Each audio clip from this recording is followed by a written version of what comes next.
Good evening. Welcome. Welcome to the Nevada Theater. It's good to see so many people here. Thanks to everyone for coming, and those of you at home listening, thanks for tuning in. My name is Roger Hicks. I'm a local physician, an urgent care physician, and the co-owner of Ubadoc's Urgent Care in Grass Valley. It takes a lot of people and organizations to pull together an event like this, so I just want to acknowledge some of them right at the beginning. Thanks so much to Tom Taylor and the Nevada Theater for making this space available and for helping us put this on. I really appreciate it. Paul Emery and KVMR, you guys have been pillars of the community for decades. Thank you so much, and thanks for broadcasting this event live tonight. And our sponsoring organizations, Nevada County Climate Action Now, Citizens Climate Lobby, and Full Circle Learning.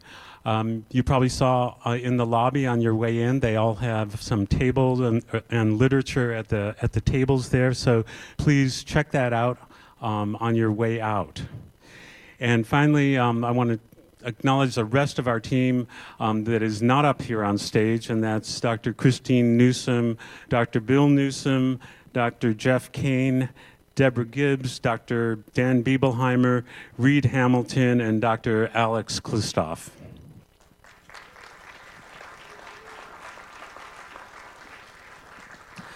Okay, so let's get down to it. Why are people so concerned about a degree or two of warming?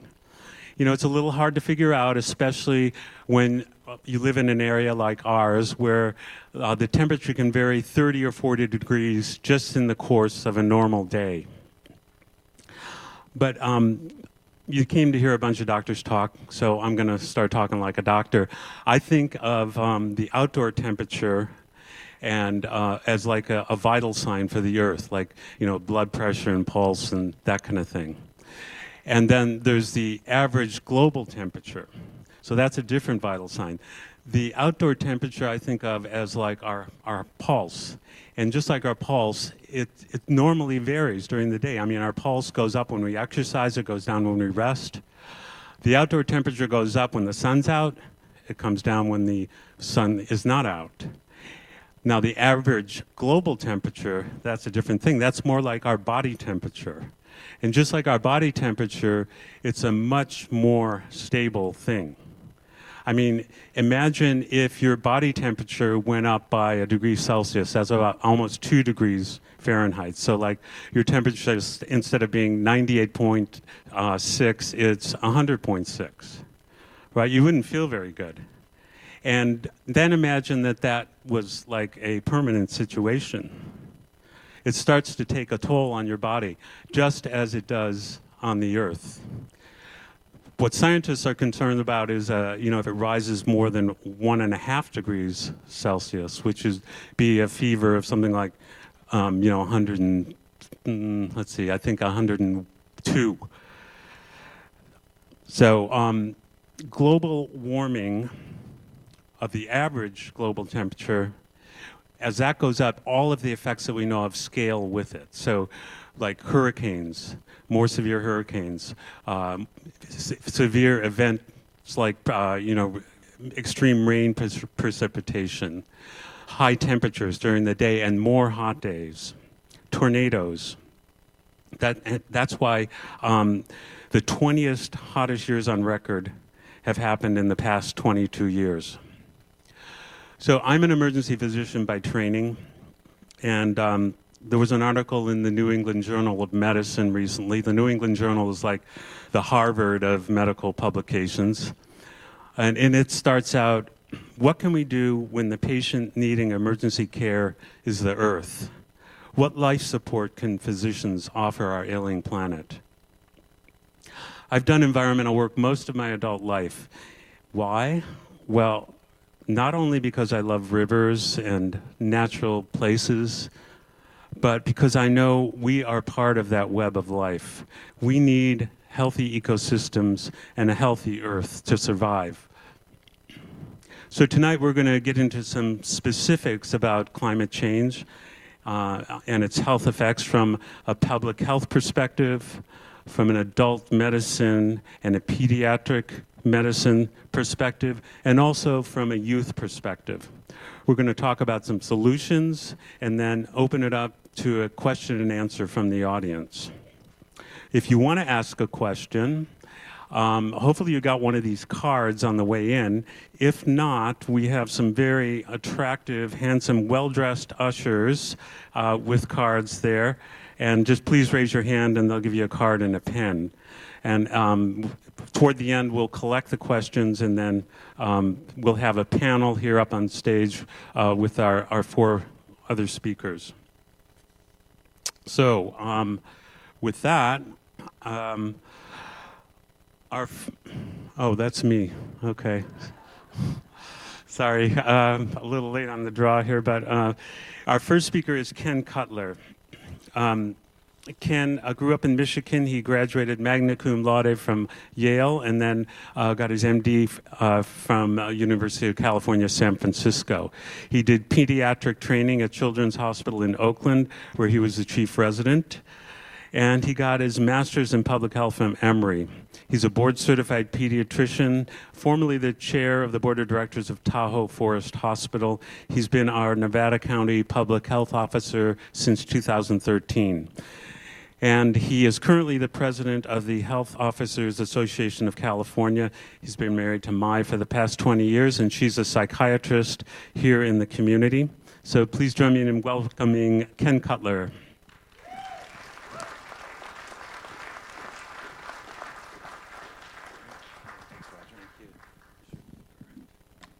Excellent. So thanks very much for having me. It's just an honor to be your health officer. I'm pleased to be here. I'm glad we have people listening in today. Can you hear me okay? Yeah, great. So I wanted, my colleagues are going to focus in a little more on some specific health impacts of climate change. I'm going to give a little broad overview to start us off. And so we'll start with that. So people ask, well, what is public health and why are you concerned about climate change? So public health really isn't what a small department in Northern California does.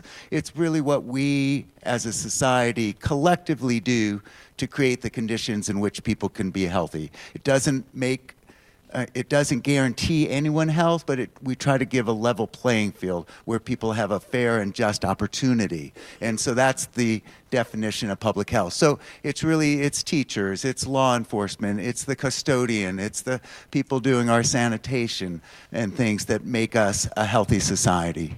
One of the concepts in public health is that if you want people to be healthy, you should try to make the healthy choice the easy choice. So you can get fruits and vegetables as you're checking out instead of chips and candy. You can, when you brush your teeth in the morning, it's with clean water that you're not having to do an extra filter with. That our air, we can go out and exercise, it's in a safe environment, and we don't have to wear a mask. Those types of things. So as we think of solutions with climate change, I think we want to keep that concept in mind and make the healthy choice the easy choice for people. I do like this quote, solving the global climate crisis could be the greatest opportunity of our time. That's from a physician, University of Wisconsin. A couple things I like about it. One, it says it's a solvable problem. A lot of people with climate change suffer from some despair and feelings that we're already past the point where we can have an impact. The other thing I like about it is it talks about opportunity, because there are opportunities. If we handle this right, if we really face the challenges of climate change, we'll be better off in many, many other ways. And I'll talk about those co-benefits soon.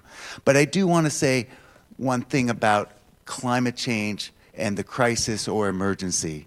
Typically, we think of a disaster as something that happens and there's an end point. The wildfire goes through, it's over. The hurricane's passed. The the outbreak is gone. Climate change isn't like that. Climate, remember, is really weather patterns over decades.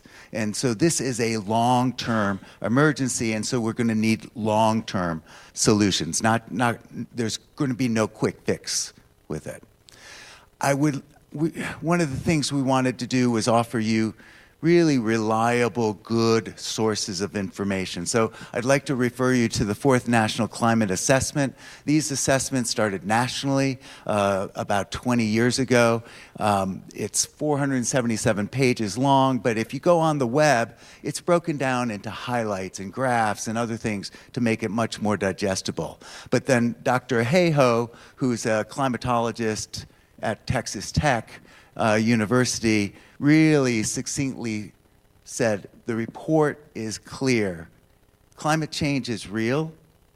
It's us. It's human impacted, human caused. It's here, it's bad, it's getting worse. But our choices can and do make a difference, so we have to act now. So as a health officer, we recently had a conference on climate change, and I invited one of the authors of that report to come out. And he simply said, as we think about climate change, just think of it as a blanket over a baby that's insulating the baby, keeping the baby warm. As we emit more greenhouse gases, we thicken that layer, we hold in more heat, and temperature rises. Okay?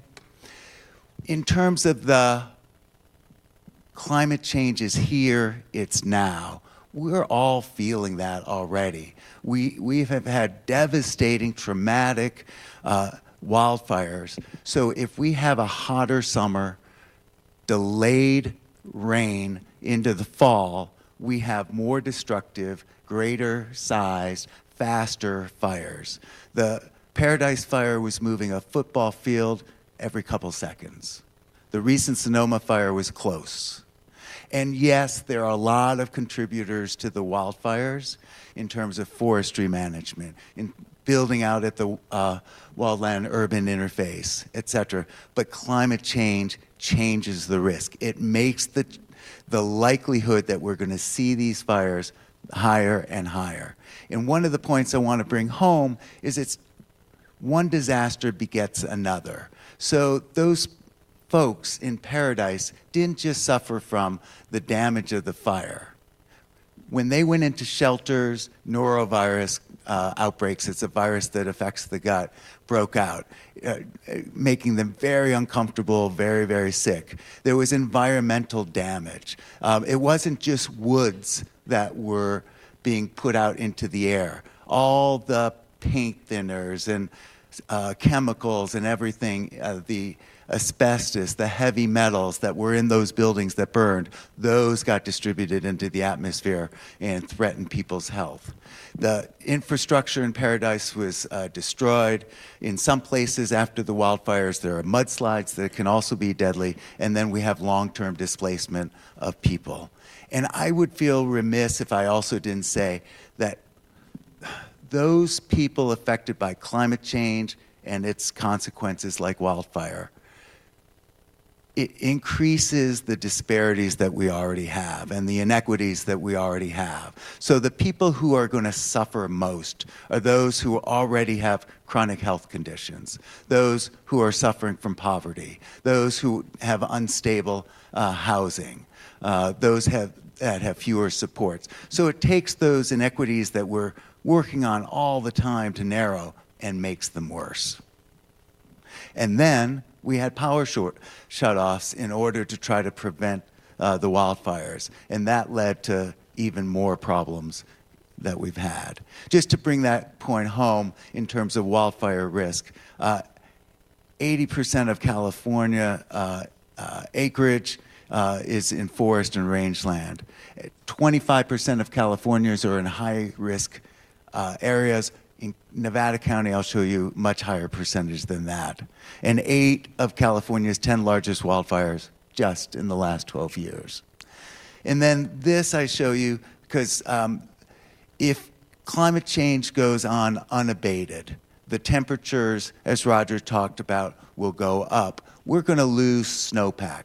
I've been a Truckee resident most of my adult life, and I love the snow for its recreational qualities, but that's not the impact I'm worried about as much. We built our dams, we built our reservoirs, we built our water systems based on that we would have a snowpack that builds up over time and releases water slowly. And without that, we're going to run into more floods, more damage, difficult irrigation problems, etc. One of the things in public health I wanted to share with you is the idea of the precautionary principle. So when there's uncertainty, and there's a lot of certainty about climate change, how far, et cetera, there are some variables that I think we're less certain about. But when there's uncertainty, we should err towards prevention, we should err towards caution. And why in Nevada County are we particularly susceptible? Well, like I said, a much higher percentage of us locally live in wildfire-prone areas than in California or the US. 40% of our adults have one or more chronic conditions, and climate change, as you'll hear about, exacerbates that with heat and other areas that can stress the heart and our lungs with our air quality and air pollution going up with climate change. We're an older community than most, and it's a disparate impact from climate change on the very young that you're going to hear about and on the elderly. Many of us work outdoors where we get exposed to wildfire smoke, higher ozone levels, etc. A lot of people don't have air conditioning when it gets hot and hotter and suffer. And then we already have difficulties with people affording housing. If you followed what happened in Sonoma, what happened in Butte County after the wildfires, there was a shortage on housing, prices for rentals went up, the cost of houses went up, and it just made that already big problem worse. So when we think about approaches and responses to climate change and public health, the two big concepts are we need to adapt and we need to mitigate. Adapt is really how do we harden ourselves and make us less vulnerable to the impacts of climate change. So we can plant drought-resistant crops. We can build better flood defenses. We can change some of our forestry practices. We can create evacuation routes from our communities and make sure we exercise that. How many times recently did you hear, have a plan?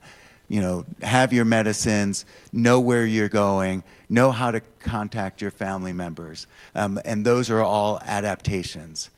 We can also try to get more air conditioning for our vulnerable and our seniors, but that unfortunately increases energy use and can actually worsen climate change.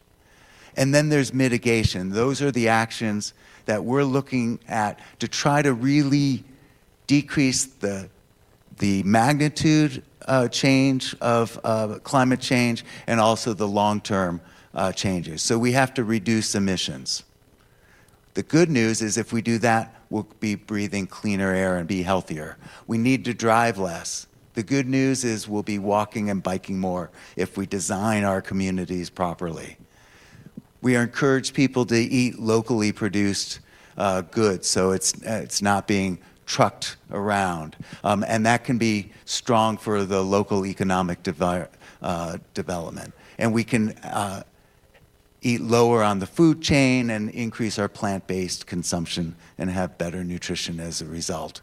There's, as I conclude, I want to let you know that there's a former Harvard professor who was the White House director in the Office of Technology Policy. And he said that there are actually 3 responses to climate change. Adaptation that I mentioned, mitigation that I mentioned, and the third is we can suffer.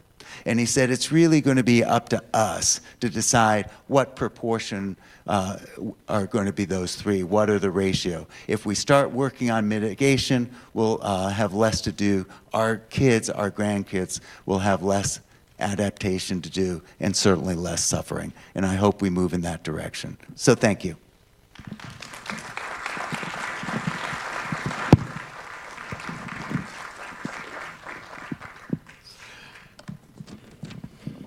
Thank you, Ken. We're going to, as I said, hold the questions till the end. So if that talk prompted any questions, please fill out a card. If you need a card, hold up your hand and we'll get you one. Our next speaker is Dr. Brad Miller.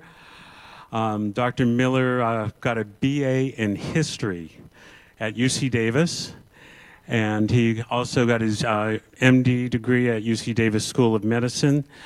He is an internist. He specializes in internal medicine. In this community, he's practiced primary care, hospital medicine, and critical care. He was also migrated his practice into hospice and palliative care and was a medical director of the hospice of the Foothills for many years. And he was an attending physician at UC San Francisco in the palliative care service. Brad.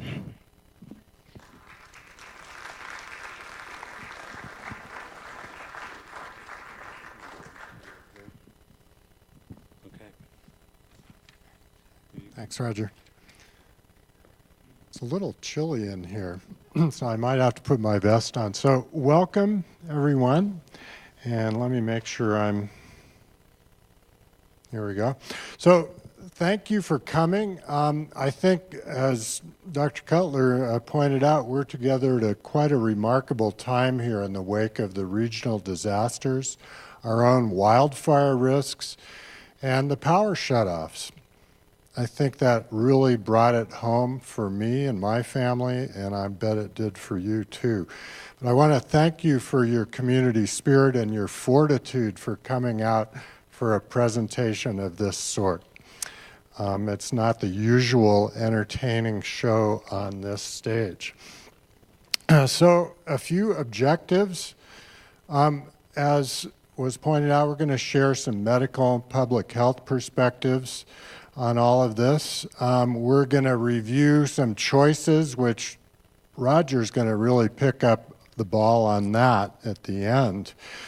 But I want to say that we all have this really innate and very powerful drive to protect our homes, our families, and our communities. And I really want to ring the bell of that instinct that we all have that I think has really been activated.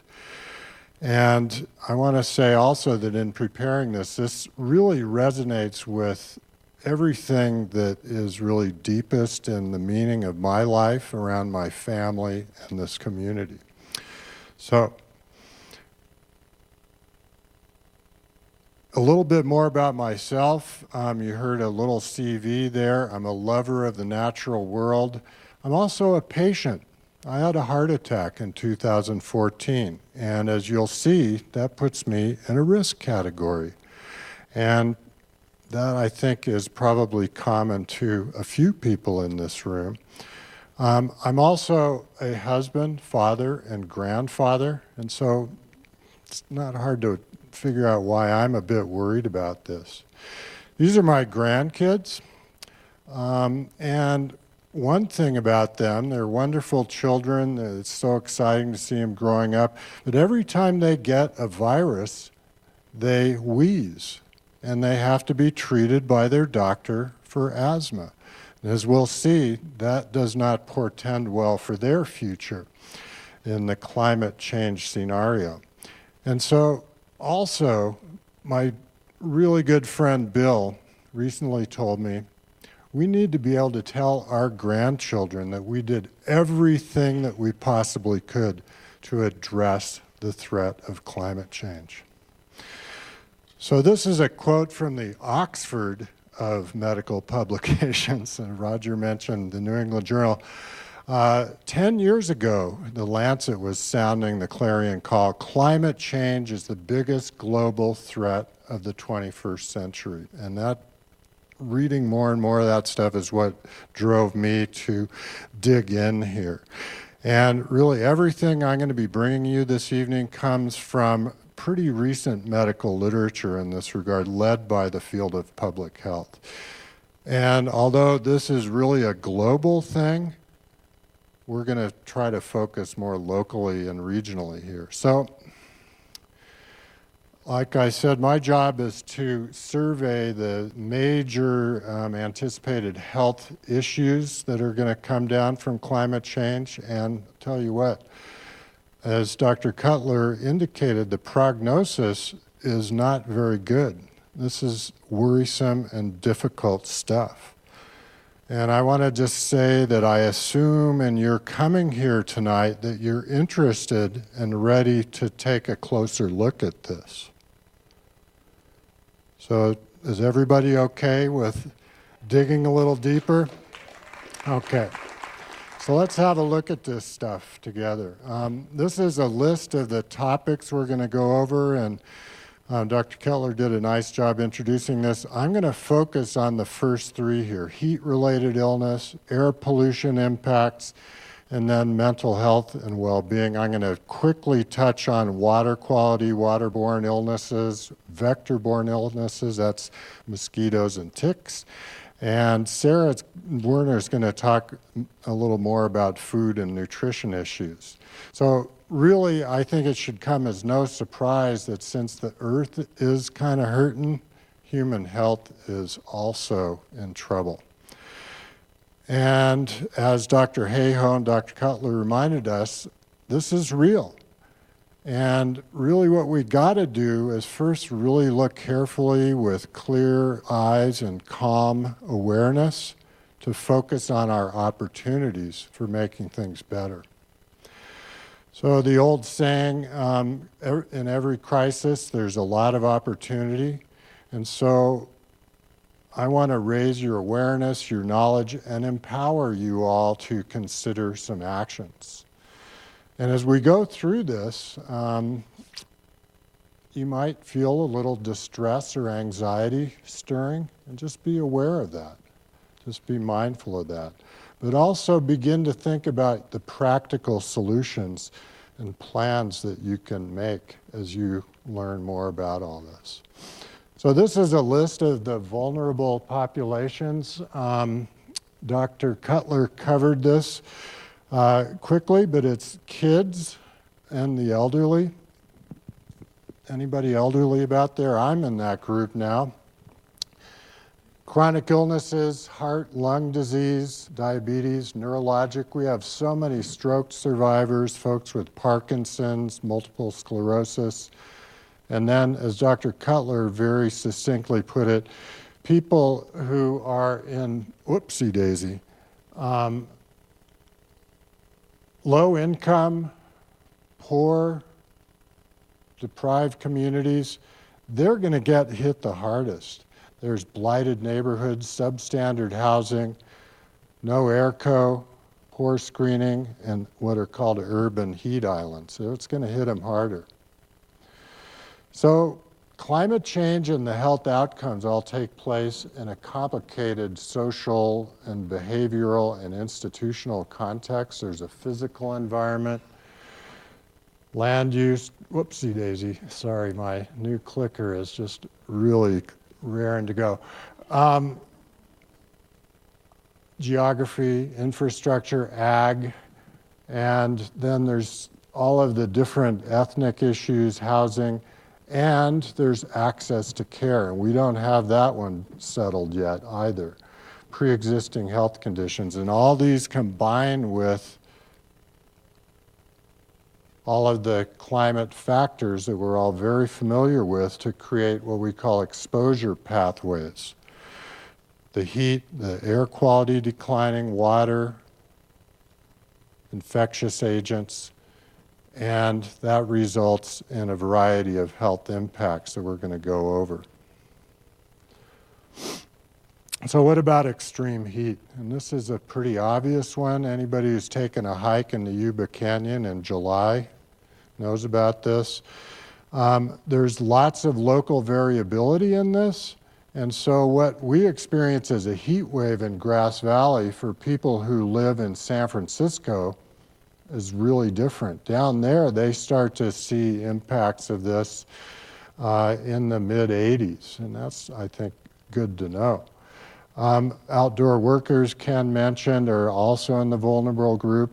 2019, a new hottest year on record. The National Climate Assessment alludes to predictions of thousands to tens of thousands more deaths across the country due to heat-related illnesses. Small changes have big impacts for vulnerable groups. And just a little side note in terms of medical studies, the studies like of the Chicago heat wave 1995, 700 deaths, that didn't count people who died of associated aggravation of cardiovascular, lung conditions, kidney failure. So many of these studies underestimate this. So this slide is showing how back in 1990, we only had 4 or 5 super hot days in California on average, unabated with climate change. In 2050, it's estimated to be up in the 50s, and end of the century, 100. That's 1 out of 3 days a year is going to be like a heat wave. That's pretty striking. This is a list of the basic heat-related illnesses: heat exhaustion, heat stroke, hyperthermia. This impacts and causes more deaths worldwide than any other climate-related illness or event. And in my grandchildren's lifetime, for example, in Los Angeles, it's estimated that the heat-related deaths is going to go from around, get this, there's already 100 a year. It may be up in the range of 200 to 400, and then multiply those numbers out across, the state, across the nation. So this is a public health slide that shows when the average minimum temperature, that's early morning, when it goes up to a certain point, the number of emergency room visits skyrockets. This is in the southeast United States.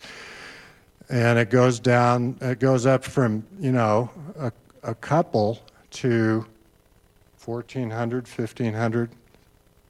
So the utilization of healthcare resources is huge.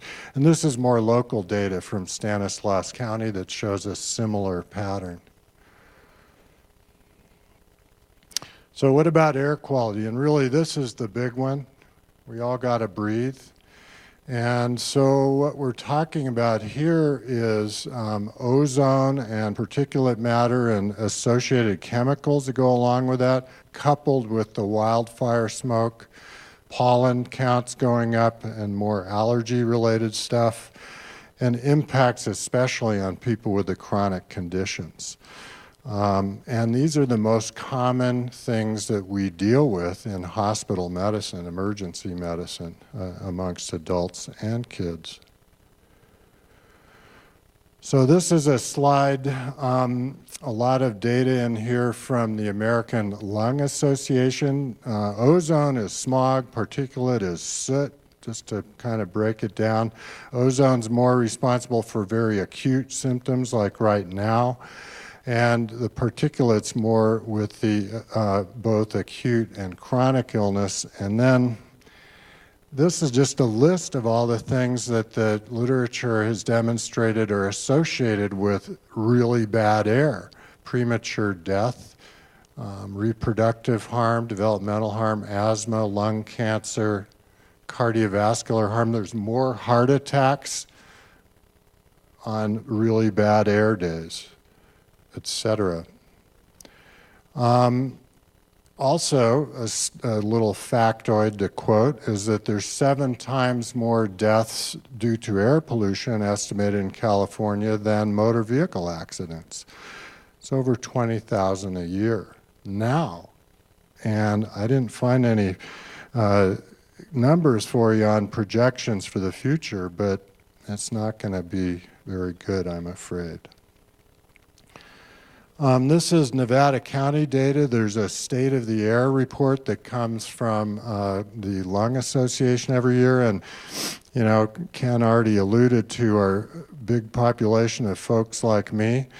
This is people with illnesses, over 1,000 kids with asthma in our county. Adults with chronic lung disease, nearly 12,000. Cardiovascular, over 7,000. People estimated to be living in poverty, a little over 10%. We've traditionally gotten really crummy grades on our ozone, orange days, red days. But interestingly, this year, those numbers are way better, and public health folks are trying to figure that out.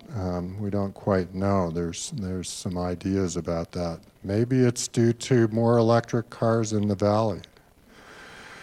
So this is the campfire, and this is kind of a pattern of the bad air, and this is us up here. That purple part is very unhealthy air with particulate matter up over the 200 count, and this is Yuba City down there. So that's what it looked like in terms of measured results, and it's bad for people with lung disease. It's, you know, time to stay indoors. And Roger's going to give you a reference for how you can stay tuned to that.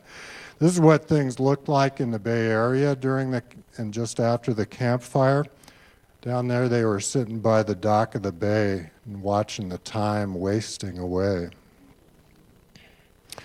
So this is emergency room visits in the wake of the campfire. This is that date that was just an anniversary last week. And this is the emergency room visits going up here in Sacramento area. So in medicine, we often teach using case examples. You know, we have case conferences to illustrate stuff that we're trying to get across. So this is a story of a gal named Jane who lived up just north of Paradise. There's a wonderful quote from a book that I'm familiar with, which is, "Every illness is not a set of pathologies, but a personal story." So multiply that out as you hear about Jane, who lived alone up in a trailer park in Magalia. She has chronic asthma, never smoked in her life. She has erratic access to medical care, which is still pretty common. She's waiting for her medications to arrive by mail, and in addition to that, she's dependent on an electric home nebulizer for her aerosolized medication. Campfire breaks out, her power goes down, her symptoms are getting worse, and then she's evacuated. She travels with friends down to Sacramento, and they just kind of get out in that big traffic jam you saw in the news. And her friends take her right to one of the emergency rooms down there where she's treated for her worsening lung condition. She's also dehydrated, really stressed out, and has a urinary tract infection on top of all that. And then she's discharged, joins her friends in a Red Cross shelter because they could neither find nor afford a motel. So that's Jane. That's kind of an illustration of the folks coming out of that horrible, horrible situation. So just a side note on medications and heat, just be aware that your medications can be affected by heat. Some of them may make you more sensitive to heat. Talk to your pharmacist.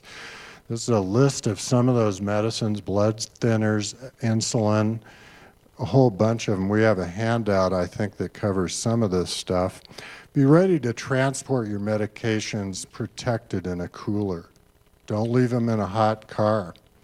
And have some ready to go in your grab-and-go bag. So, flooding. This is something that's anticipated due to rising sea levels, storm surges, extreme precipitation events. Texas on the evening news. One projection for California by the end of this century indicates risk for up to 1 million people in California from rising sea level and storm surges. And also, very important to know, these things go, the impact is both before, during, and long after the event. So worsening droughts, the Dust Bowl, huge thing in the history of our country, just changed so many things, lasted a few years. In the future, NASA is predicting the possibility of droughts lasting decades, especially in the Midwest and Southwest. Water quality can do a lot of things. I think that's pretty obvious, both too much or too little. And this is a list of some of the waterborne diseases I'll just skip over. Oh, by the way, we haven't really seen any of these in Nevada County yet, but our public health folks are on the lookout always. So this is an image that shows somebody who's trying to get by without running water. That results in a lot of problems: dehydration, hygiene issues, distress, expense. The image shows a lady who's dealing with water that's been transported into her community by a truck. Natural disasters have an incredible impact on the emergency and hospital systems, the whole healthcare system. Hurricane Maria down in Puerto Rico led to a national shortage of IV fluids, and for those of us who've taken care of people in the hospital setting, I mean, it's inconceivable to not have IV fluids available to take care of people. And it's also unbelievably expensive. So this is a little table about some of the vector-borne infections. These are mosquitoes and ticks that their range of activities expanding. They live through winters now where they never did before. For us, it's Lyme disease and West Nile virus. And I don't think, Ken can comment on the details here, but I don't think we've seen a lot of stuff going on yet, but stay tuned. Then there's some other scary ones that may impact the other regions of the U.S. So don't forget your bug spray out there. Sarah's going to talk about this. That is food quality and availability. Some really concerning areas there. And so finally, last but not least, is mental health and well-being. I think there's a lot of emotional and spiritual distress out there. I've been feeling it.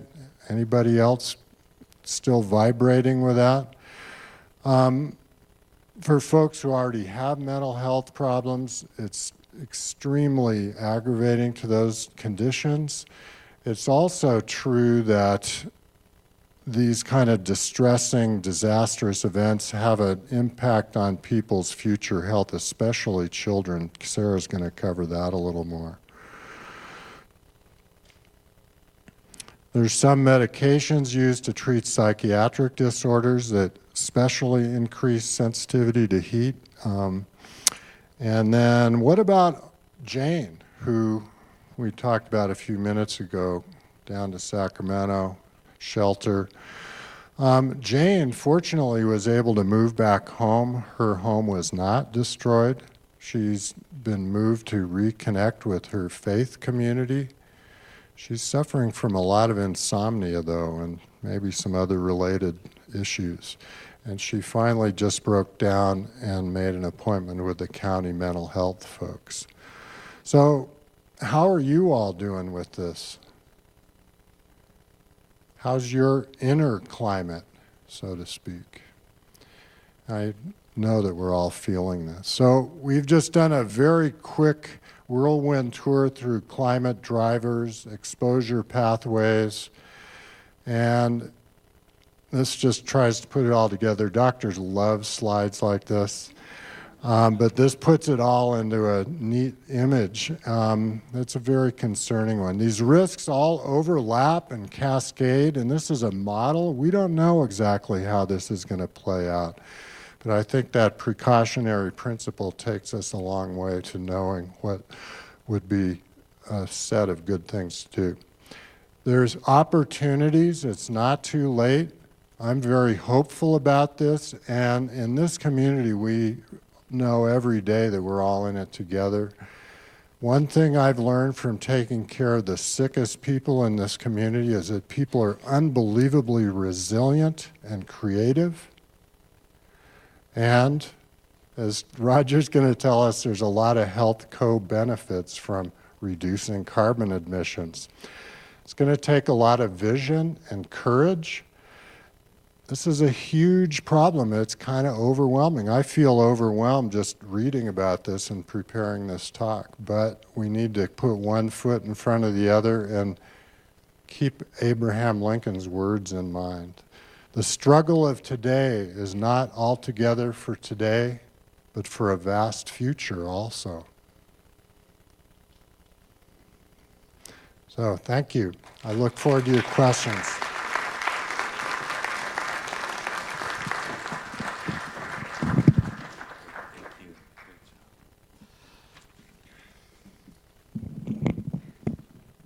Thank you, Brad.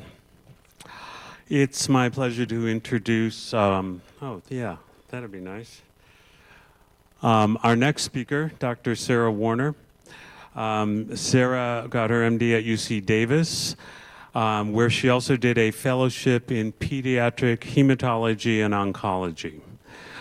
She's had a pediatric practice here in Grass Valley since 1982. She is the driving force behind CARE, which is Kids Assistance and Respite in Emergencies, a crisis nursery. She is on the Sierra Nevada Memorial Hospital Bioethics Committee. She's the chair of that.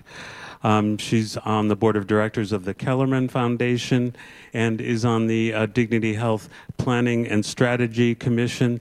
And she has been at times on the board of directors of Sierra Nevada Memorial Hospital, and I believe was the chair of that for a while. So obviously a real underachiever. And please join me in welcoming Dr. Sarah Warner.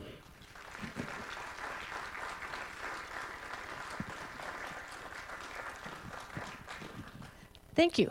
I'll see if I'm an underachiever. Hopefully I can overachieve and click at the same time as doing everything else.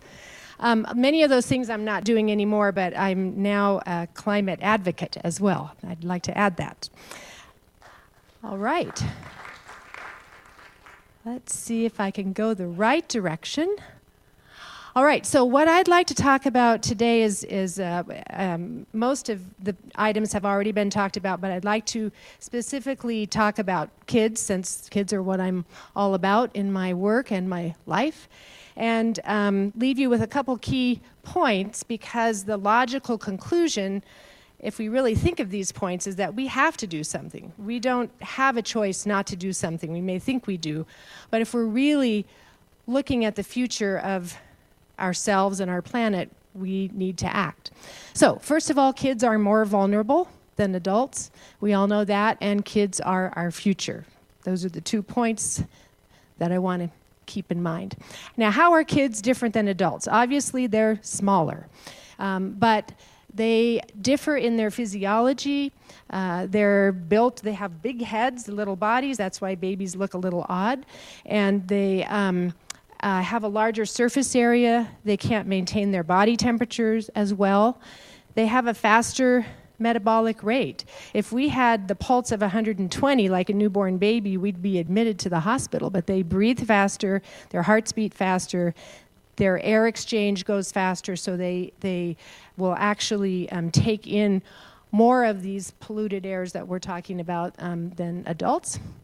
Their organs are developing, their brains, their livers, their bones, and they depend on us to give them what they need. Now, I am going to intersperse a few slides here that the KVMR audience won't be able to see, but these are from, they're all from Uganda. Scott Kellerman's here. He started a hospital there. These are small people, and obviously they're outside, and they obviously have a lot of skin on them, and these are Batwa, pygmy children. And I want to make sure that we remember that it's not just our part of the world, but many other parts of the world that we will be affected. We're all one family. Okay, so the effect of climate change on kids, I'll quickly run through these areas, which the other two speakers have already mentioned, and I'll try to talk more about how it's related to children. So heat-related illness is one of the leading causes of environmental deaths in the world. It is increasing, and kids are vulnerable. As it turns out, they are much more vulnerable in the first year of life. And we're not exactly sure exactly why, but it is. It has been studied in an MIT study that if the climate raises by the 1 degree to 2 degrees centigrade, that we may be seeing a 6% increase in infant mortality in this country, which equates to about 14,000 more babies dying. We know that the incidence of premature birth goes up when the temperature goes up. We are already 51st in the world for infant mortality. And that means we're worse than 50 other countries. We don't do very well here in spite of all our, quotes, modern medicine as it is. And that could be made much worse as the climate increases. The other vulnerable population in kids are athletes. We all hear stories of football players that die from heat-related illness. And again, the number of those deaths has doubled in the last 10 years, and part of that is due to heat. These are two sisters in Uganda. They spend a lot of their time outside. They live in mud huts. They don't have access to water. They have to carry their water. They run around a lot, and the more that you exercise in heat, again, you're more vulnerable. Okay, air quality. So we all know that irritants are going up, ozone is going up, and that really does affect damage. It causes damage to lungs, and the more immature your lungs are, the more apt they are to get damaged as you grow older and have conditions like asthma worsen. Allergies are increasing, and as it turns out, when the climate increases in temperature, the ragweed season, the season that blooming plants bloom in, has actually increased by about 2 weeks. 2 weeks a year in the last several years. So there's more pollen in the air. Kids who have allergies, their noses are plugged up, they sound like this, but they don't learn as well. There are a lot of studies about that. They don't sleep as well at night. And these are things that we can treat them with antihistamines, but antihistamines are not without side effects. So we as pediatricians are concerned when we see increases in allergies in kids. Asthma is one of the biggest causes of hospital admissions. Those admissions are expected to go up significantly in a healthcare system that's already somewhat burdened. It's estimated that about 9 to 10% of kids have asthma. So I guess there are 1,000 in Nevada County. I wasn't aware of that fact, but we do see them more often than we see other children. It's one of the most common things we see kids for in the office. And again, the emergency room visits are expected to go up by about 10% in the next half a century or even less if the climate warms. We all know wildfires have been a big problem, and the asthma rates of admission of children after the 2003 wildfire in Southern California went up 25% in the first 24 hours and then 56% in the 2 weeks after. So it's not just the effect of the fire at the time. Those maps that Brad showed where the air travels increase hospital admissions, and hospital admissions are costly, disruptive to families, and scary for kids. Whoops, same kids. All right, infections. I won't talk about that except to say that that in our family we had a recent case of salmonella in my grandnephew last week. I got called, and I don't know that it was climate related, but he does live in the Central Valley. It's been very hot there. He also goes to daycare. But these are not fun infections. We're talking about bloody diarrhea, abdominal cramps, parents calling you in the middle of the night, and those could go up quite a bit. And if we do start to see cholera is horrible. An epidemic of cholera can decimate a lot of children very quickly. And vector-borne diseases, another of my family member had West Nile. He was one of the 7 people in California a few years ago from mosquitoes. The more mosquitoes, the higher the chance of getting these illnesses, and kids are more susceptible.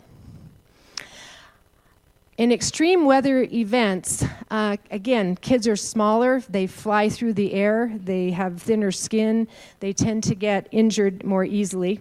And so when you look at hurricanes and floods and wildfires, I wish it was flowers, kids are always more vulnerable. And after they get things like lacerations, head trauma, puncture wounds. After the hurricane in 2008, Hurricane Ike in Cuba, within 24 hours, they had 500 additional visits to their children's emergency room in the main hospital, and 4 of those kids went to surgery. They admitted 100 of them. That's just a tiny little part of a smaller island, and if we think about these events on a bigger scale, it's very scary to think what happens to these children. And then I wanted to talk about displacement and talk about nature deficit disorder. There was a pediatric conference in Monterey. It's an annual conference I went to 2 weeks ago. It was all about getting children outside and then all the things to be afraid of if they do go outside, but why they do need to go outside more. And then there is a new term called nature deficit disorder. We obviously have kids that are growing up inside, have never even seen the stars outside in their whole life, have never been in nature. And so there's a concern about their ability to empathize. There's a whole psychiatric portion to it. And at the same time, we're seeing nature destroyed. So it's a complex relationship, but we do get concerned as pediatricians when kids cannot go outside because of major climate events. We all know how much time they spend on their phones and their computers, and there's a lot of more research going on about that I won't go into. I do want to read, in terms of the displacement, something that my niece-in-law wrote.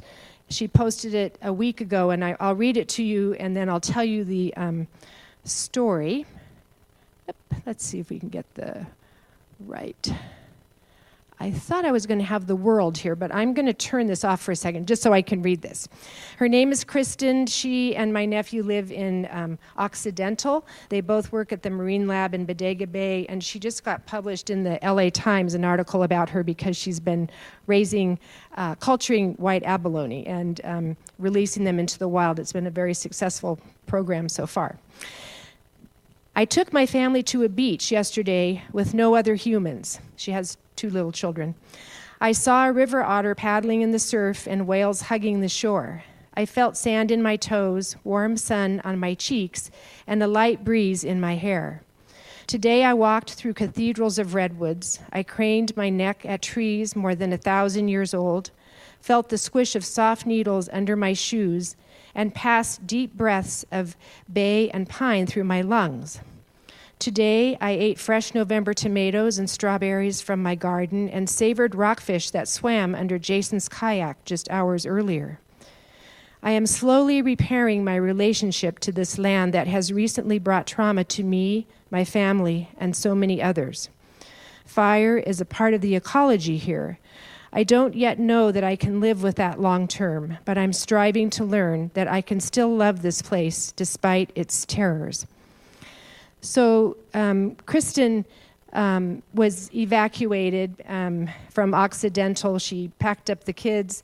My nephew was camping. She got the dogs, drove to her parents in Santa Rosa, and at 3 a.m. that same night, the parents got evacuated with Kristen, the dogs, and the children. 2 years ago, the parents had barely made it out and lost their home in Santa Rosa. They had just gotten to this new home. And so this is just an example of the difficulty we're in with trying to nurture our kids, shelter our kids, yet when these things happen, the parents, no matter how together they are, they experience trauma too. And so I think we have to just be prepared as these situations increase, which they will. Okay, this is a school, so not everybody has school inside, and hopefully this school in Uganda will not get too hot so that they don't have air conditioning. But they also don't have nature deficit disorder. Okay, just a little bit about nutrition. What Brad was referring to is that there have been more studies recently growing crops in CO2-rich environments. And what they've done is they have taken crops and given them various amounts of CO2 to mimic where we will be in 10 years, 20 years, 30 years, and by the end of the century. And as it turns out, these crops grow actually better, and we're talking about primary crops like rice, wheat, barley, things that people sustain with and that they depend on for protein and nutrients. But the problem is that the nutrient content goes down. The higher the CO2 level, the faster the plant grows, and that's by as much as 15%.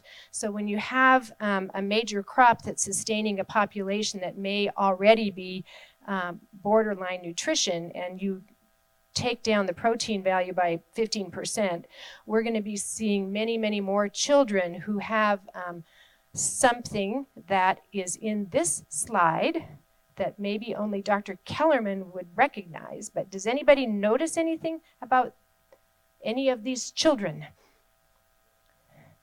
Yeah, very good. Kwashiorkor, very good.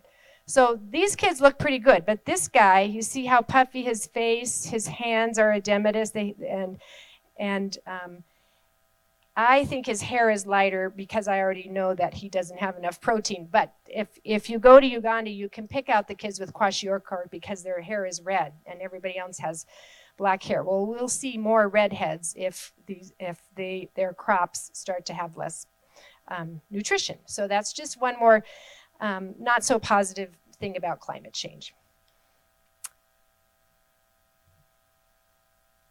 Okay. Obviously, I'm trying to go the wrong way. So, in conclusion, I just want to talk a little bit about mental health, toxic stress. And again, children are vulnerable. Children are our future. But I want to add a couple points. What happens to a child early on affects their health as an adult. How many of you know about the ACEs study? Raise your hand. Okay. You're going to hear more and more about this. Our Surgeon General, our first Surgeon General in California is Nadine Burke-Harris. She happens to be a pediatrician. She's written a book which I'm recommending to everyone, called The Deepest Well. And it talks about adverse childhood experiences. And the original research on this was done by an internist at Kaiser who noted that no matter how hard he tried to treat some of his obese patients, etc., he wasn't getting anywhere. And if he started asking questions about their early childhood, he learned that many of the people who had relapses had very traumatic events. So there is something called an ACE score, which is 10 questions, and people who have higher numbers on that score, and this has to do with child abuse, neglect, exposure to violence, et cetera, have up to 7 times the risk of having heart attacks. They have increased risk of diabetes, of obesity, of depression, many other problems. And it goes back to things that happened in their childhood. And it's very helpful for us as clinicians to know ACE scores. And now universal ACE screening is probably going to be starting in our offices in the next few years. And she's really a mover and shaker in this. And the reason I put it in here is because obviously it's going to be more stressful if we have more of these events, but you can mitigate the impact of ACE is by having a nurturing, caring adult around you. That's one of the things that's so very important. So all of us have the ability to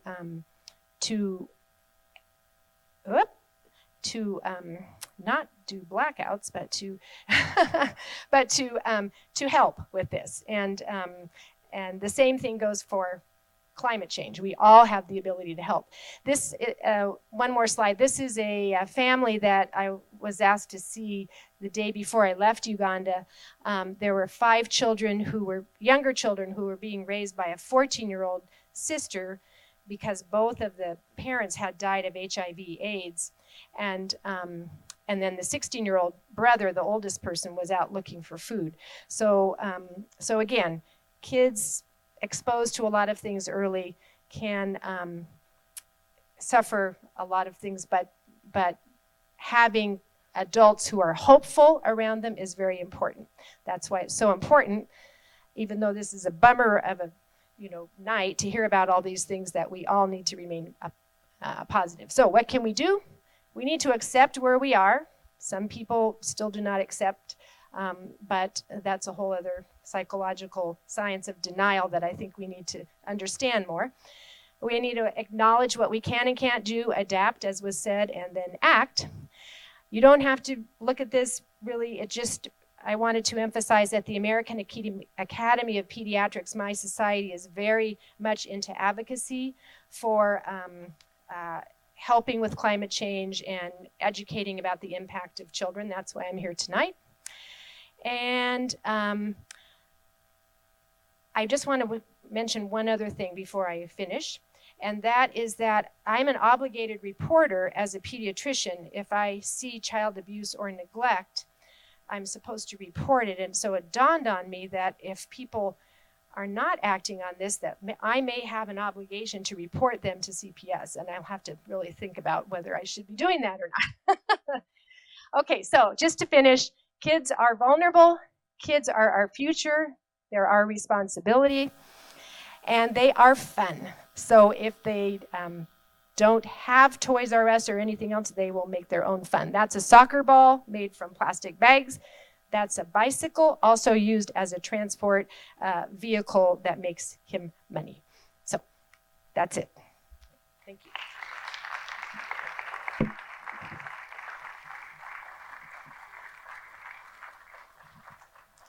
Thank you, Sarah.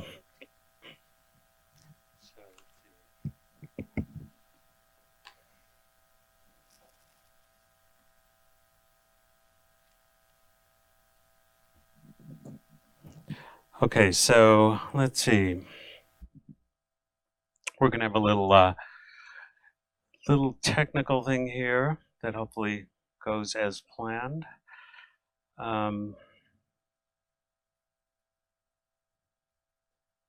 Yeah, thank you for bearing with me. Yeah, there we go. Okay.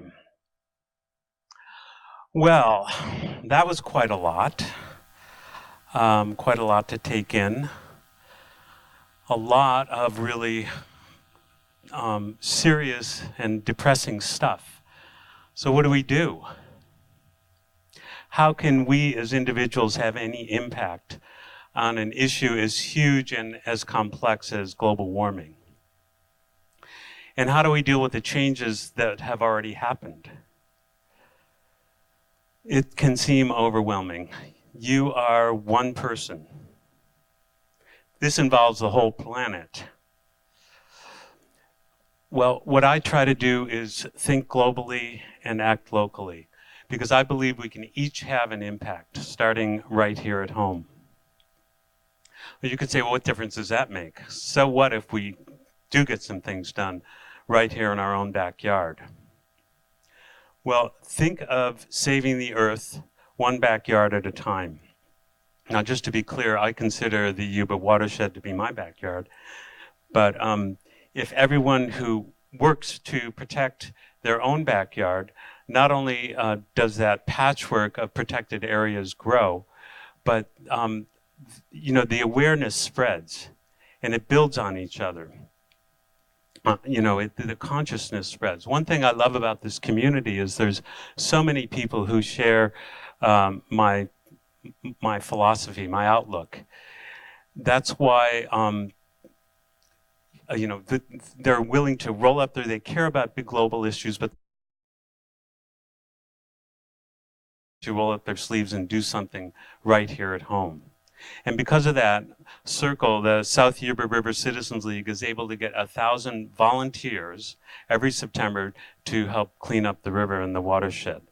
And the Circle is able to get 700 volunteers every January to help put on the Wild and Scenic Film Festival. The Wild and Scenic Film Festival is something that was started right here by a few people. It brings 5,000 people to town every January from across the country and from other countries. And it goes on tour now to over 200 communities across the world to spread these ideas. So think globally and act locally. That's just one example. What you can do, get involved in an organization that's doing something about climate change, like our 3 wonderful sponsoring organizations, Nevada County Climate Action Now, Full Circle Learning, and the Citizens Climate Lobby. But let's break down what we can do about it into 2 categories. Things we can do to adapt to the changes that have already happened, which from a medical perspective, I would call that the treatment.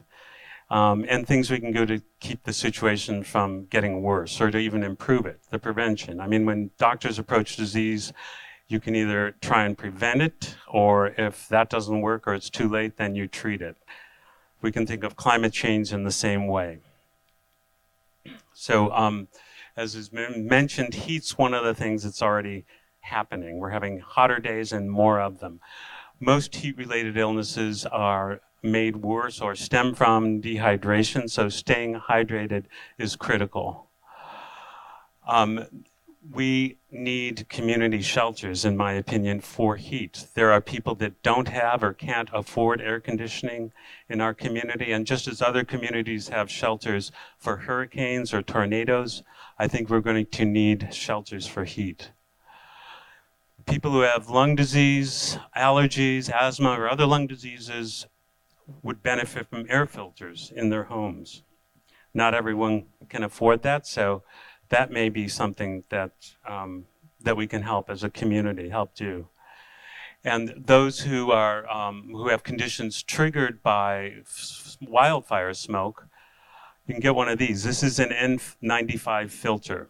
They're available at every hardware store. N95 because they filter out 95% of the particulates in the air. There are also N100 filters available. You can get the EPA app for your phone, the Air Now app. You can get that at the App Store. You put in a zip code and it tells you the air quality for whatever zip code you put right at that time, and all the air quality indices like ozone and particulates. Sign up for Code Red and get the Code Red app for your phone. How many of you know about Code Red and have signed up for it? I see a lot of hands up out there. That's great. That's great. Well, if you haven't done that, I really recommend you do that. That's a way of getting an alert either on your landline, if you have one and if it works, or on your cell phone. And as was mentioned, have a plan for the next outage. Well, actually, no, that was about fires, but have a plan for the next outage, which is that going to be a power outage, a phone outage, cell phone outage, water outage, internet? It could be all of them, like it was the last time. And it could be planned or unplanned, but we need to have ways, thought out in advance to deal with them. And then have a plan for fire, like as was said, an escape route, a go bag, and also a rendezvous point if you or family or friends have been evacuated, a way to connect afterwards. We need defensible spaces at our home. There's lots of information on that about clearing brush and tree overhanging branches, and also fuel load reduction both at home and at the community level. And then another adaptation is landscape restoration and reforestation. I think part of landscape restoration that is going to be controversial and difficult Our forests, fires have been suppressed in our forest for 150 years. Part of the radical fires that we've been seeing is definitely climate change, but also it's partly how forests have been managed, the fires have been put out. And now there's more of us living in that interface between people and the forest. We're going to have to do controlled burns, which is going to release smoke. But it's not going to be the catastrophic smoke that we see with these things like the Camp Fire or the Kincaid Fire. So in order to prevent disease, we need to know what the cause is. And as Ken mentioned, global warming, that's like a warming blanket of greenhouse gases covering the Earth. Where does that come from? Well, most of it comes from transportation. So we can reduce our fossil fuel-based travel. That means walk or ride a bike if you can, use low-emission vehicles or electric vehicles, both private and public. And we should encourage our public officials to acquire more electric vehicles for our county and our state. And when possible, work from home. Or if you need to have a meeting and you could possibly do it by teleconferencing or by video conferencing, do that. 28% of the greenhouse gases comes from how we generate electricity, so we got to clean that up. And that means more and more renewables, not building any more coal-fired or gas-fired plants, and phasing out those coal-fired and gas-fired plants when feasible.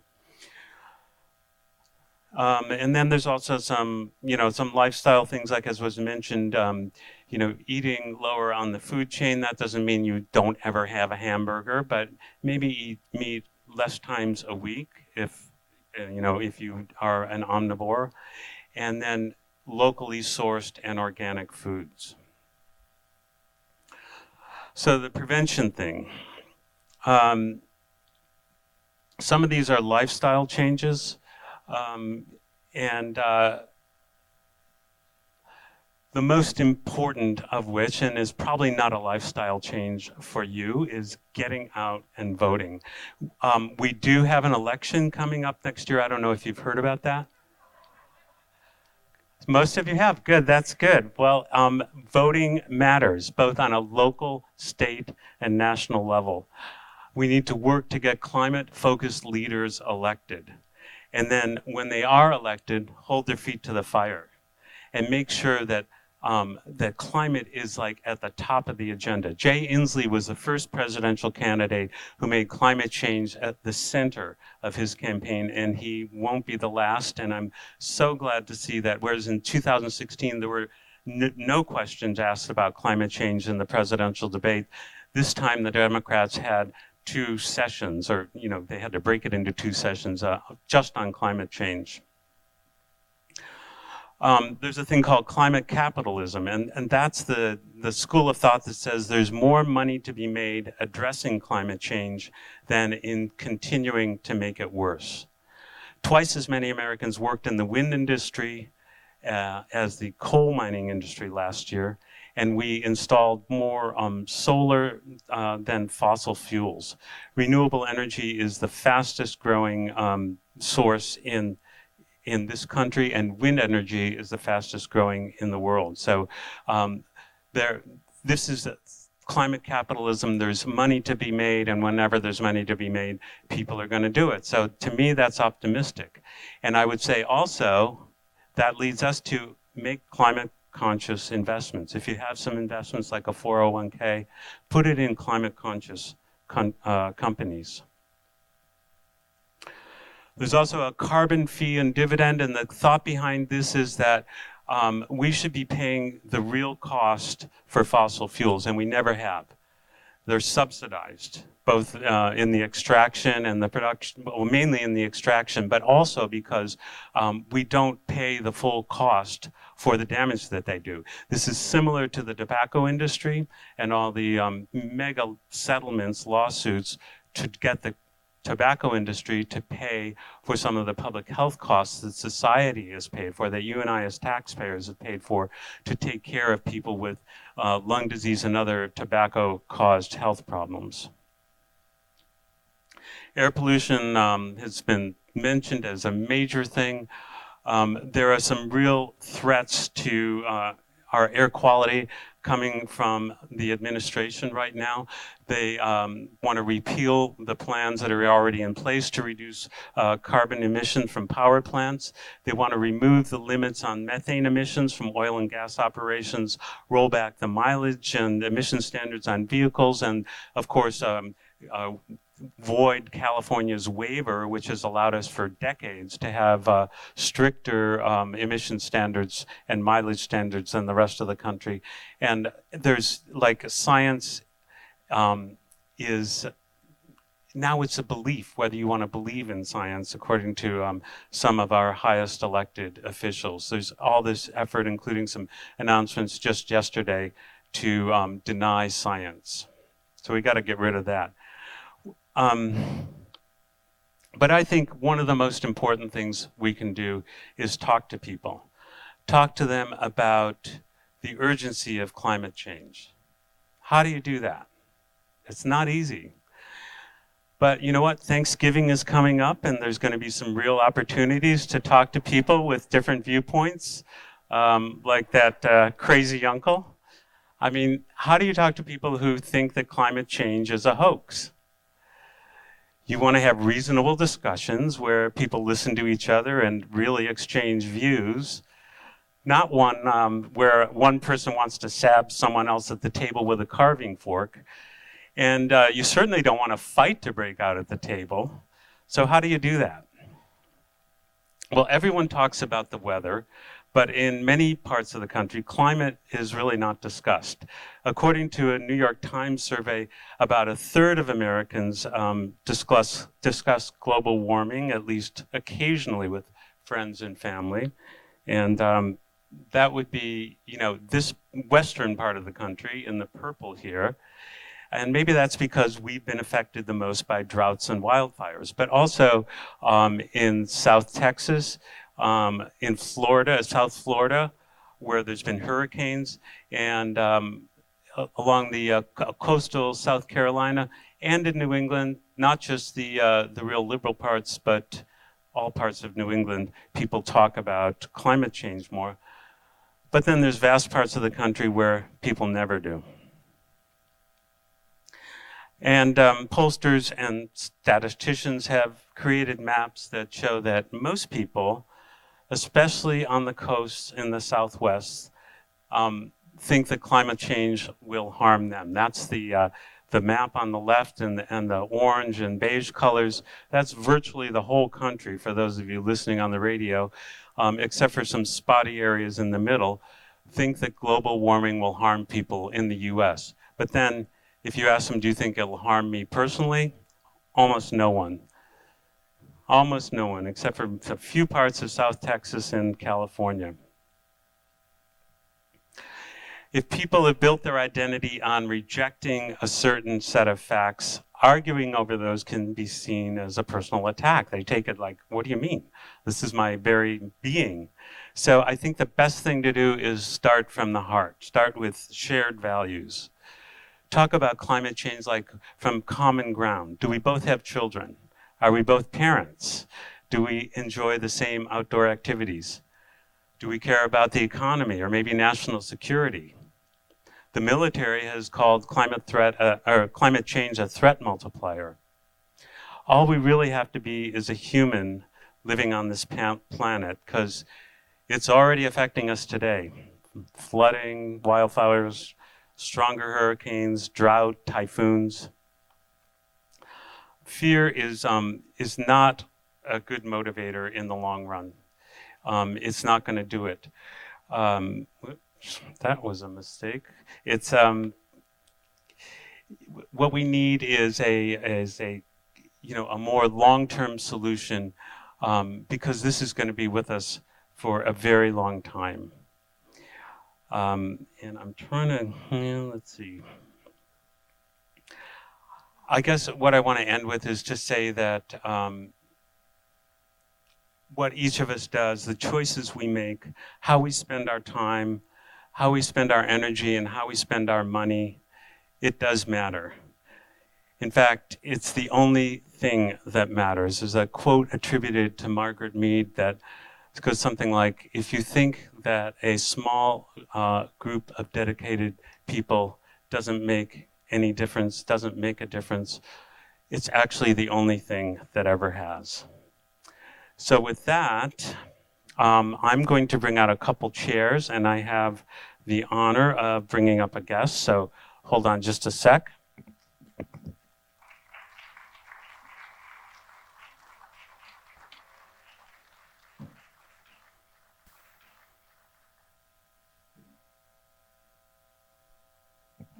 Okay, so it's my pleasure to bring up on stage Darren Fisher.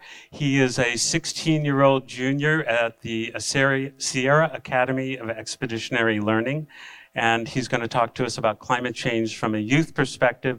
And if anybody wants to ask a question following Darren, we're going to have a Q&A. So there's some folks walking around with cards. Remember, put your question on a card. And Darren, come on up.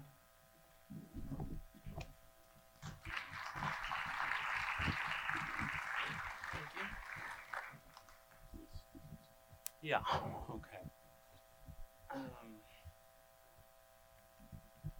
There we go. How about that? Okay. So, Darren, Sierra Academy of Expeditionary Learning. And that's a new school. Can you just say just a word about that? Nothing, tell people what that is. Sierra Academy of Expeditionary Learning is a school based on EL curriculum, which means expeditionary learning, which is built on basically making all of the classes relevant to one thing each semester. It could be surviving and thriving or acting locally to make an impact globally. That was one of our expeditions where we would talk about what we could do with our local watershed to mitigate our impact on climate change. It's just really about making class feel relevant and meaningful so that students actually can make a change with their learning. Okay, great. And I understand that you are involved, or you have formed a chapter of an activist group. Can you tell us about that? Yes, so me and a couple friends, Nikayla Mitchell and Melina Mitchell, have started a chapter of the Sunrise Movement here in Nevada County. The Sunrise Movement is a youth-led organization across America that is pushing the Green New Deal to make climate change a #1 priority, create millions of green jobs, and to right past inequalities, to stop current inequalities, and to prevent future inequalities in the working population.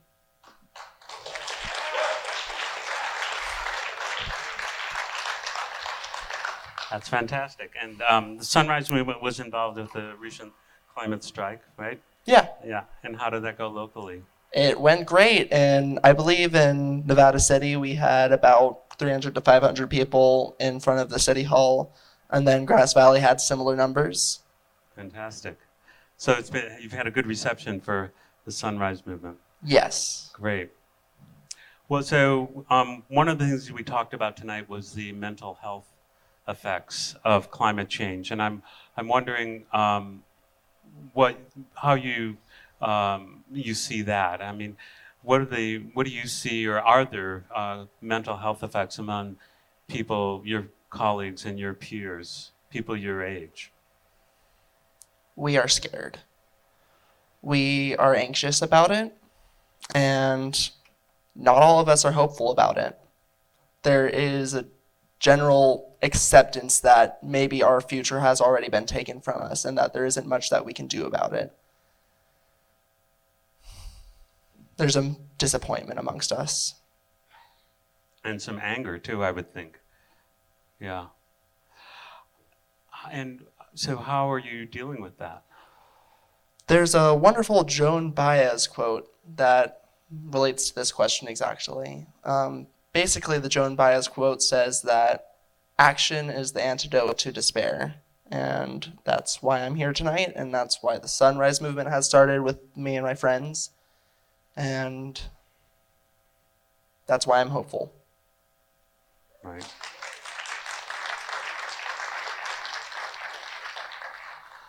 I know we live in a bubble here in Nevada County. So just talking about, our world, like, are most people of the same mindset as you, or are most people involved? Do they see climate change as real, or are they, tuning it out because it's too dismal? Well, that depends on when you're asking. Before the climate strike on September 20th, a lot of people were a lot more in tune with themselves rather than other people, and just kind of were tuning everything out. But ever since the September 20th strike, there has been a lot more awareness and a lot more activism and a lot more conversation about it. A lot more hope. That's good. That's great. So are you connected with the national group here locally? Yes, we are establishing ourselves in this community and with the Sunrise Movement, and we're currently attending webinar calls with the Sunrise Movement and their more up there peoples. All right. There's like 250 chapters or hubs across the country now. Like 260. And then we're probably going to be nearing breaking that 275 line soon. That's good. That's great. Any plans to be involved in this election that I hear is happening next year? That is one of the biggest things that the Sunrise Movement is focusing on right now, actually. Our goal is to sweep across America and push the Green New Deal, which would really be helpful for our current situation, on politicians, and as you said, hold their feet to the fire. So I know another Green New Deal is one of the big pillars of what Sunrise Movement does, right? And how's the reception to that been here amongst your peers? I have not heard one bad word about it. Right. Everyone is thrilled to hear about it. Great. Well, I think everybody is going to have the chance to ask Darren more questions, because I think right now is the time to bring our panel up and go into the Q&A. And so let's do that. And I think we have, it's now 8:30, so we're no longer broadcasting live. So if that relieves anxiety for anybody, then great. But Brad and Sarah and Ken, could you come on up? And Darren, why don't you take one of those seats behind? I'll just take that. Yeah, hang on to this.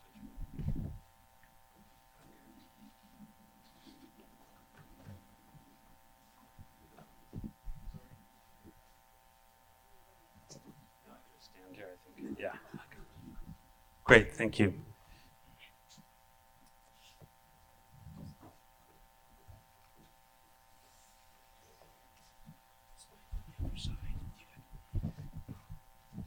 Thank you. Oh, good. It works. We can't see you. Yeah, maybe we could have a little bit of house lights, Tom, if that's possible. Okay. Why are more Latino children more susceptible to asthma? I think that would be one for you, Sarah. I'm not sure I know the answer to that. I mean, I think there are obviously genetic differences with all kinds of diseases. Diabetes is one of them. And I think there are obviously environmental factors. If you're working in fields and so forth, if they're outside, that's part of it. But probably we need to ask an allergist about that.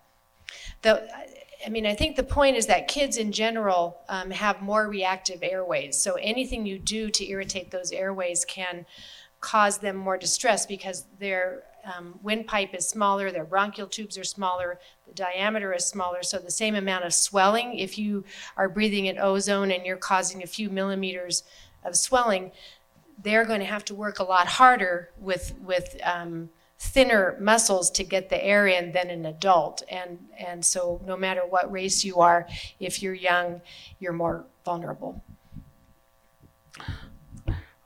We need policy change. What are public health and medical organizations doing to change policy locally in the US and globally? So it's a very good point. You heard a number of recommendations of actions we can take personally, but it really is policy that drives change. We've seen that in the history of tobacco. Just telling people to stop smoking isn't the same as making smoke-free environments in restaurants, airplanes, etc. So there are a number of policy areas for climate change. One is to have policies for cleaner transportation vehicles. And so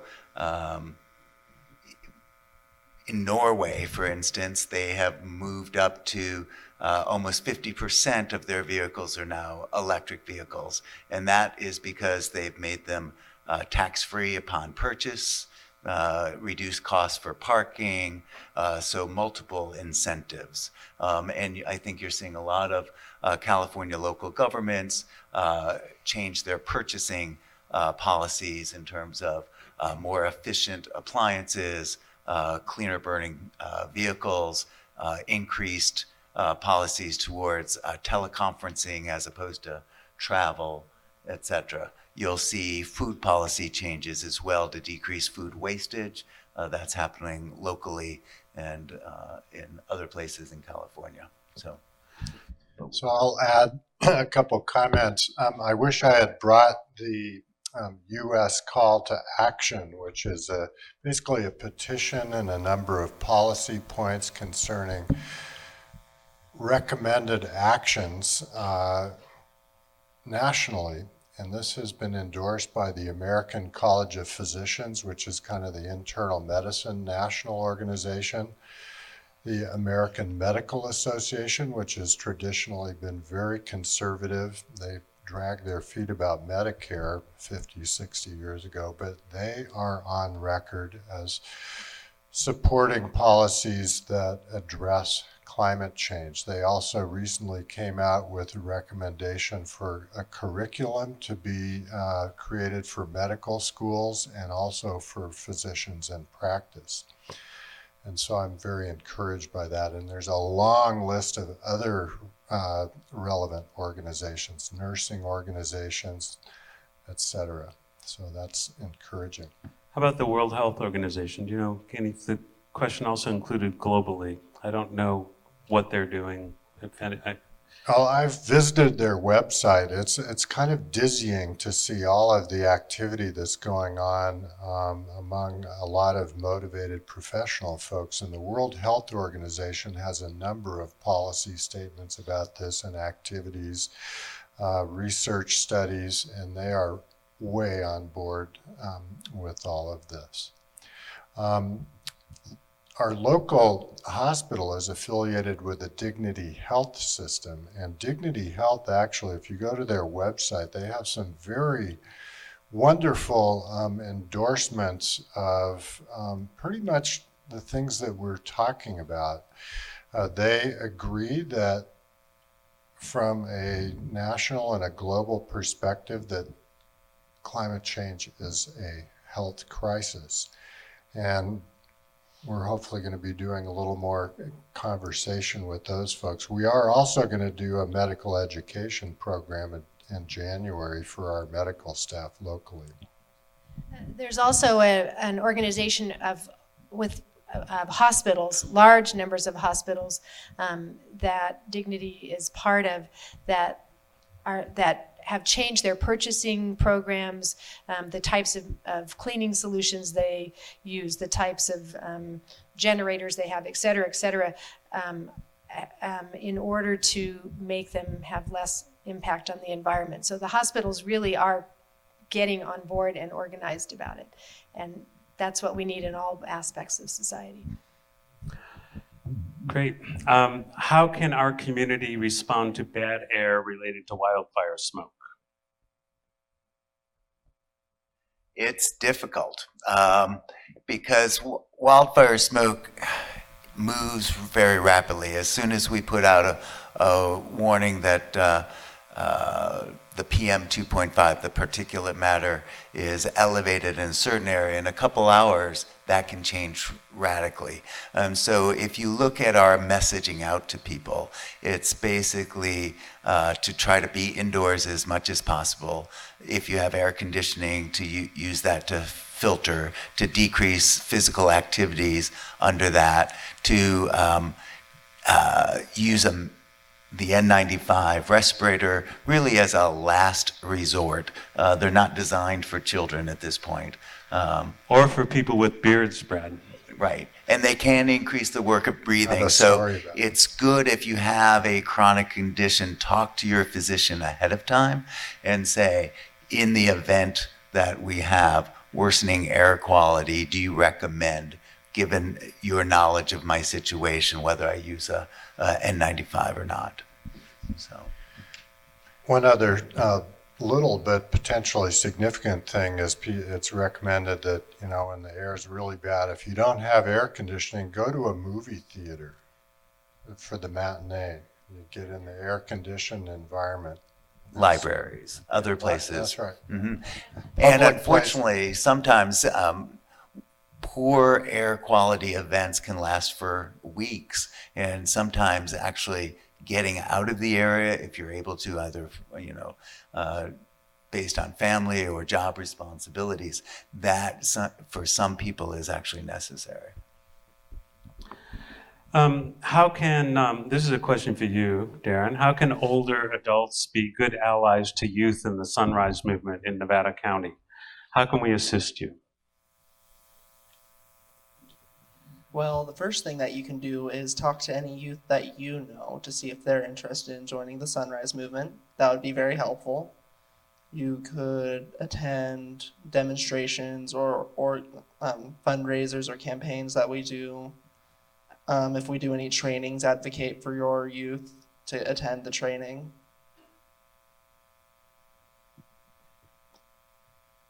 Just generally be supportive. Keep up to date with us on our social media platforms. We're on Instagram and Facebook.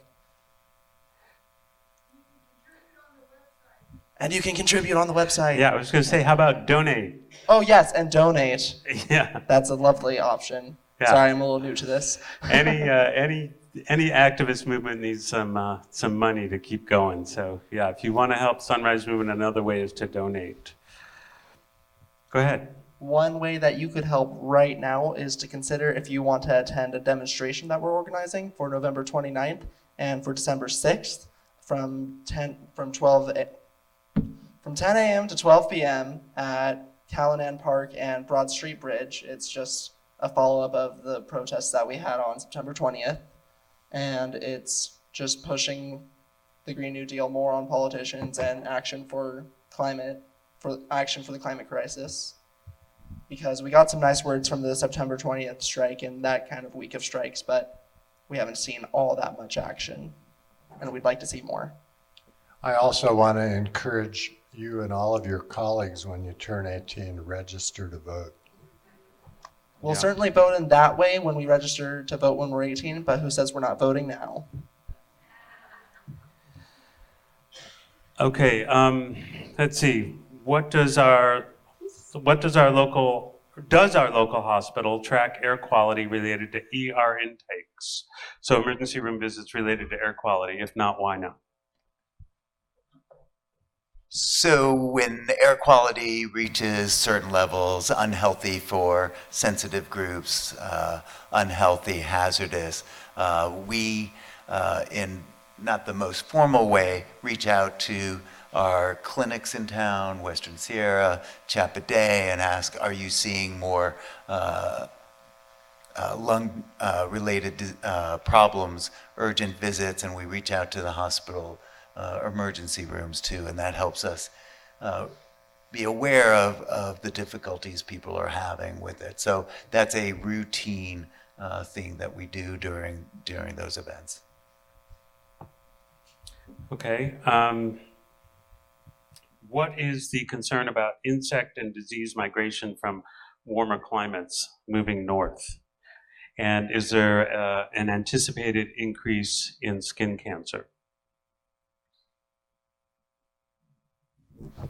I can, actually, Scott Kellerman can talk to us more about some of the tropical diseases that may be increasing here, because as the climate warms, then insects that live in warmer climates are going to come north. And the diseases that we listed, I don't think that anybody knows for sure what to expect, because you also have humidity and rains and drought, and that can affect it as well. But it's definitely known that the latitudes, the areas where these insects and other vectors are increasing. So presumably we are going to start to see more of these.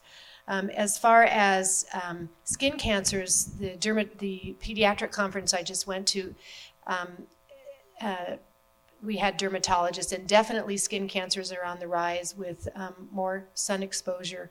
And the other thing that's very interesting has to do with ophthalmology. We had a pediatric ophthalmologist there, and the incidence of cataracts, retinal detachments, and macular degeneration has gone up significantly, and that's also from sun exposure. And she basically is a big proponent of putting sunglasses on kids.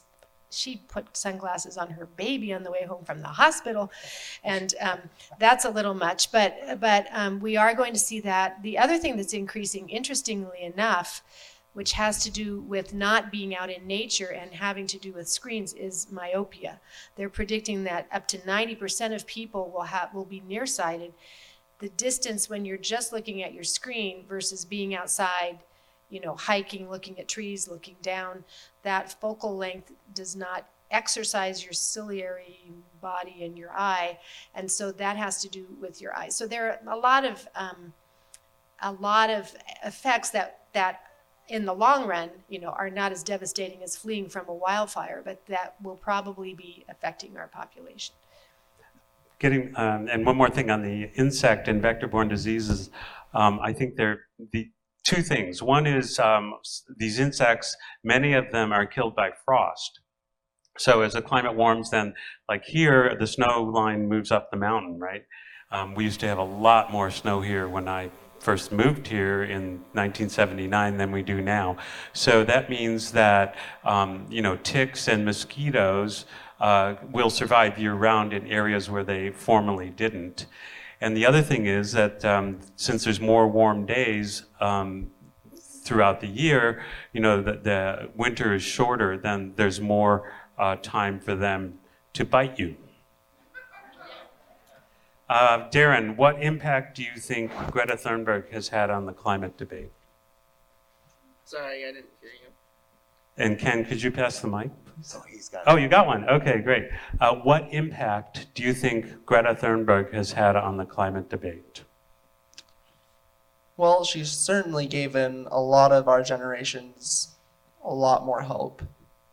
Yes, a lot more hope.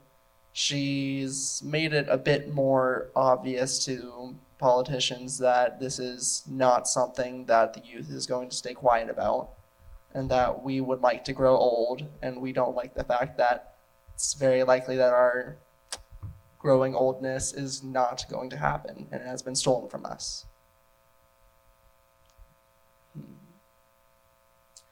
I know I'm personally inspired.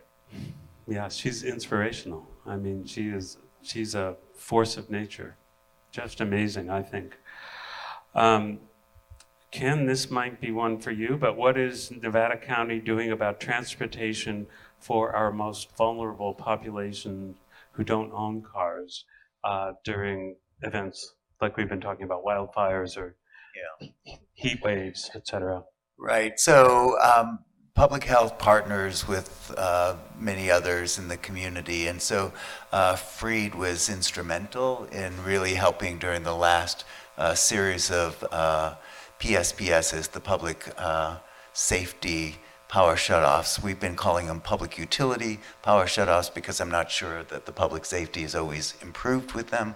But Freed was able to get money so that people who needed to plug in at night who had no other way of doing it, couldn't be with friends or families, that the PG&E power stations weren't open long enough. They had vouchers for hotels and had 20 plus people during the last shutoff in hotel rooms where they could plug in, and also had vouchers for transportation and help people get to those hotel rooms. And so we partnered with them, and so when people would call either us or call 211, that information was relayed, and they had help. Can you talk about 211 just for a minute? Sure. Please? So for those people who don't access it, 211 is a really huge resource that is a conduit to services that exist in our area. So if somebody has concerns about legal help, they can call 211. Housing help, 211.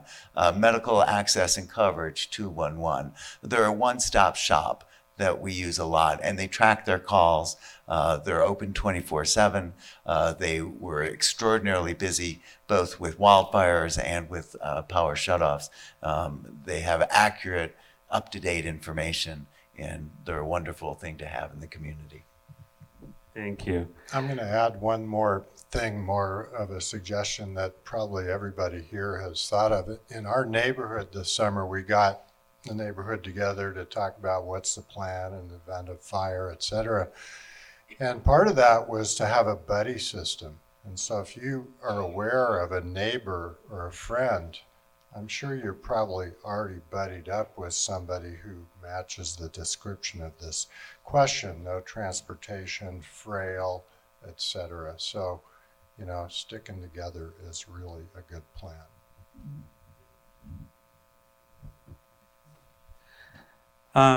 Has anyone on the panel or in the audience convinced a climate denier that climate change is real? If so, how? I don't see any hands up. My suggestion, I gave you my suggestions, is just basically come from the heart, try and find common ground.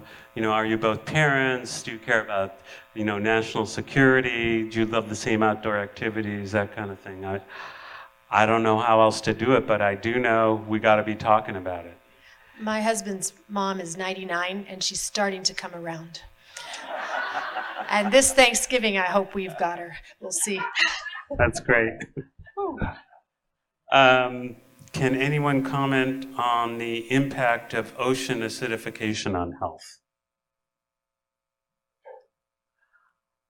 Okay, maybe that's for our next panel. That's really a climate science thing, and I don't think any of us are up here to, you know, pretend we know all the nuts and bolts of everything about climate. It's in the 477-page National Climate Assessment Report. I mean, one obvious impact is it's decreasing life in the ocean, and a lot of people depend on that for their nutritions.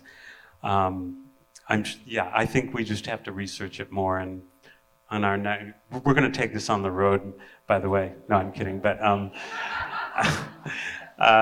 for our next panel, people have to use their cars a lot in our area. Is there a way to develop public transportation? I can't really read this, but something about. Yeah. Anyway, is there a way to people have to use their car a lot in the area as a way to develop public transportation? Rural areas and public transportation are difficult. We don't see a lot of it. If you look at the county general plan in terms of building and development, now if you're going to start a new development, you have to have some transportation plan and look at transportation impacts. So we're trying to get more condensed housing, where walkable neighborhoods, near transportation options, near shopping, and near safe routes to school. So moving in that direction, but there has not been an easy answer in rural areas because of the distance.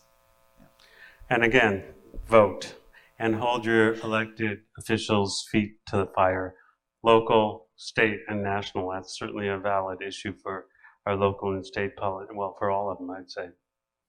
I think this one is, why do we tolerate politicians who are climate change deniers and financed by fossil fuel interests? Okay, I think that's more of a rhetorical question than for our healthcare experts here, but vote. We mentioned a carbon fee and dividend policy, but not the Energy Innovation and Carbon Dividend Act, HR 763, a bill in Congress that would implement this policy. Would you kindly discuss this? So I am a member of Citizens Climate Lobby here locally, and I will take a stab at the basics of this. We decided to put up a more generic statement about that in our presentation, but HR 763 is a bill that now is introduced and sponsored by I forget how many members of the House of Representatives right now. It was created essentially from concepts developed by Citizens Climate Lobby, and it essentially proposes a national piece of legislation, which someday we pray may be signed by the president after passage by the Senate, which will put a fee on carbon, that is oil, coal, natural gas, at the production level, which will then inject, as Roger was alluding to, a price into the whole economy, which hopefully someday will reflect the true costs to all of us of all of the damage that fossil fuels do. This money will be collected by the Treasury Department, the IRS, and then redistributed to each household based on a formula minus small administrative fees. The Citizens Climate Lobby did a very big economic study of this. It was done a few years ago, and it basically showed that over a period of the next 10, 20, 30 years, that very, very significant reductions in carbon emissions are predicted. And it's basically based on the concept that if you put a price on things, people use less of it. This is like economics 101.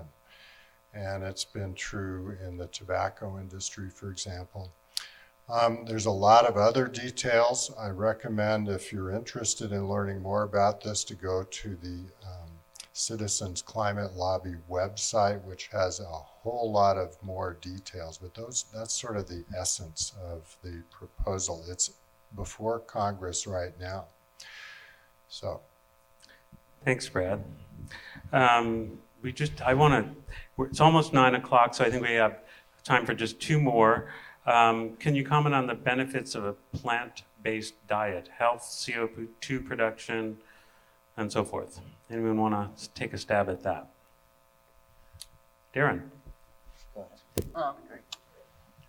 Being a vegetarian myself, there are several benefits, environmentally speaking, about being vegetarian. There's you're not supporting the large-scale cattle industry, the industrialized cattle industry, which uses a lot of water, making the plants that the cows eat, and then there's transportation, which burns a lot of gas to get that pound of beef to your grocery store so that you get that. And I don't know, one of you guys pick up. That's all I've got. Yeah, it takes a lot more energy to have animal source diet than it does a plant-based diet. Plus there are some health benefits with plant-based diet, kind of the Mediterranean diet with limited meat. You don't have to go purely vegetarian for that. The other aspect of that, I don't have the numbers right off the top of my head, but there's a lot of methane that comes from the animal food production. And methane is actually an even worse greenhouse gas than carbon. It has a much, much longer half-life in the atmosphere, I think. And then I About just a wanted to decade. add that buying local does make a difference. And food wastage is still a huge, huge problem. At least 20% of the food that we're served in restaurants or at home just goes straight into the garbage. And that is wasting a lot of energy. Right, and we should be doing much more composting. If you have a vegetable diet, you can compost all that waste even if you don't eat it. And then there's the farming practices. If you grow organically, that carbon is sequestered into the organic matter in the soil. If you're monocropping and plowing and roundupping so that there's no cover crops, that also increases the amount of carbon going into the environment. And back to the food waste thing, if you are throwing away food, that it creates more energy sustenance for anaerobic bacteria, which is a form of bacteria that eats off of non-oxygen anaerobic environments, which instead of creating carbon, it creates methane, which as priorly discussed is a lot worse for the environment. So we could see lots of methane coming from junkyards too, and like just where all the garbage is going. Of social media, less social connections, etc. But when you survey young people, the anxieties about climate change seem to be a part. And so I think we do want to be hopeful, and I think we want to be good models for the young in how we are conducting our lives and how we're looking for better and better policies to make the world a better place when they're our age. So, Yeah, we all have a choice about how we spend our time here on Earth. And thank you all for choosing to spend this amount of time this evening with us.